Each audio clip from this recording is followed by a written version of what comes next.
There's never an easy time to make a hard decision. Never.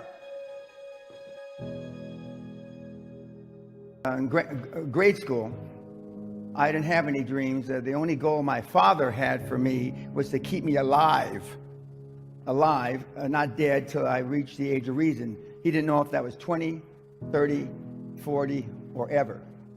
And I didn't really establish goals other than staying alive, because I got in a lot of trouble.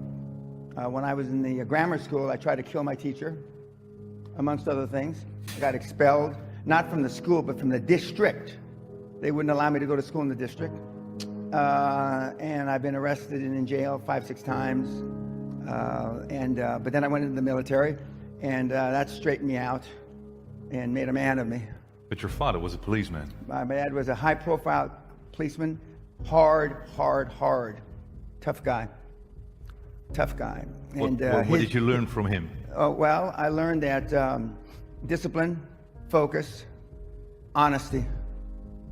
The basic rules. Yep. So there were no dreams when you were young. So what did you do after school? Got in trouble. Like we all do? Yeah, got in trouble. How did you get out? Did awful things. Got in fights, beat up people, hurt people. I was very good at that. Yeah. In that sense, I was a high performer. I could really kick out of people pretty well. You were a fighter. Yeah, correct. So how did you end up in Wall Street? By the grace of God, I lived. Went off to the military, entered a private, came out 4 years later, an officer, and I was getting a big award in the military. And there was a 2-star general that was pinning something on my chest, and he said, you know, if you were in the real world, Danny, that's what they used to call me, I was a lieutenant, you could probably get rich. And a light bulb went off over my head. I had never thought of that before.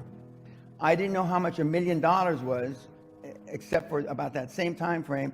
One of the other young officers inherited $1.4 million, and he was buying all the officers' drinks in the officers' club. And I said, well, why is John buying us all drinks? He says, he just inherited $1 million. And I said, write it down for me. I'm 22 years old. And he put it with the zeros. I go, I didn't know how many zeros $1 million had. And then the general said that if you went out in the real world, Dan, you could probably make a lot of money. I then, within a week, I took action. I reversed my paperwork. I just put in paperwork to be a permanent military forever. And I reversed it to get out. And I got out 5-6 months later. I came back, went back to school where I had to get special permission because I had flunked out 3 times out of university. And then I graduated ultimately with honors. And I wanted to go where the action was. And the action in those days, and this was in 1972, was on Wall Street. But most of you don't have, and I say generally speaking, most of you don't have faith in yourselves because you have low self-esteem, no self-confidence. You look like you dress like and you blame it on the 21st century, the reason why you dress the way you do.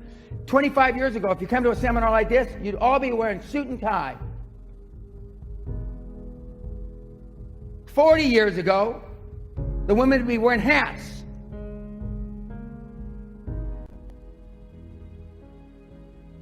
This is my uniform. I don't go to sleep like this, but I mean, this is my uniform. It has been for a long time.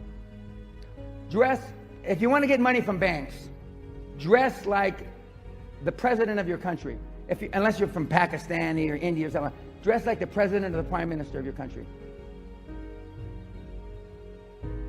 You only have one time to make a first impression, kids.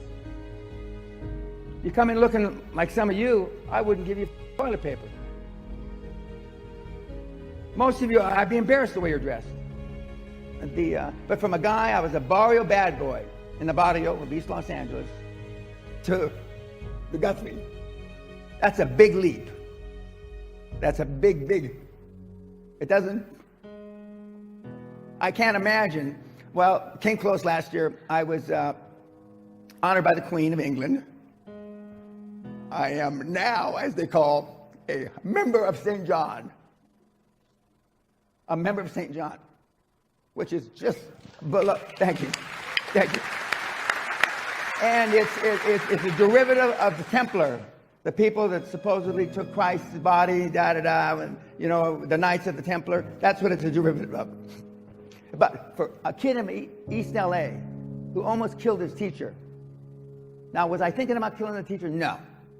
I was up on the, you'd call it the second floor with an aquarium, and I looked down at the teacher, and the teacher had pissed me off. And back in those days, I wasn't the kind of guy you'd want to piss off. So I dropped the aquarium. It weighed 45 pounds. By the grace of God, Allah, Buddha, he moved. And it didn't hit him in the head, it hit him in the shoulder and crushed his shoulder, right clavicle. If that had killed him back in the mid-50s, I wouldn't be sitting here. The Queen wouldn't have given me anything, not even a postage stamp. And I wouldn't be living in a castle because I would have spent a majority of my adult life in prison. But he lived by some... How did your father respond? He beat me to within an inch of my life. Did you ever beat him back? I would never even think of hitting my dad. My dad had a 56-inch chest, a 28-inch waist, and 18-inch biceps, and he never lifted weights. For you six-packers out there, never lifted weights. He was an all-American gymnast in high school.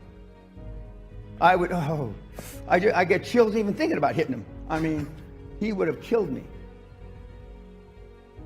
But see, Michael didn't bring me here to make, if I leave here with anybody liking me, I failed. You understand what I'm saying? I failed. I'm not here to be your friend. You want a friend, go get a dog. I'm here to drag your sorry ass across the goal line, no matter what it takes.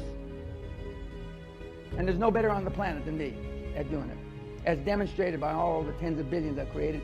Can you imagine? I'm getting all excited now. Just look at this. Even the sorriest ones in here, I could probably 50 million. And there's a couple of billionaires out there. I got to strain to find one, but I mean, there are. The odds are there's at least 2 or 3 billionaires in this room to be. Potentially. Yes, sir, potentially. 2 or 3. But would those 2 or 3 make the sacrifices necessary? What is necessary? What's the best advice? How to do it? The best advice is find something you love. Find something that can change 1 billion lives. Zuckerberg is a classic example. He changed more than 1 billion lives. Added value. Correct. Added value change, you make 1 billion lives better, potentially. You may not get to 1 billion people, but potentially you can make 1 billion lives better, and the odds have just gone geometrically up for you to become a billionaire. And if not a billionaire, a whole bunch of money.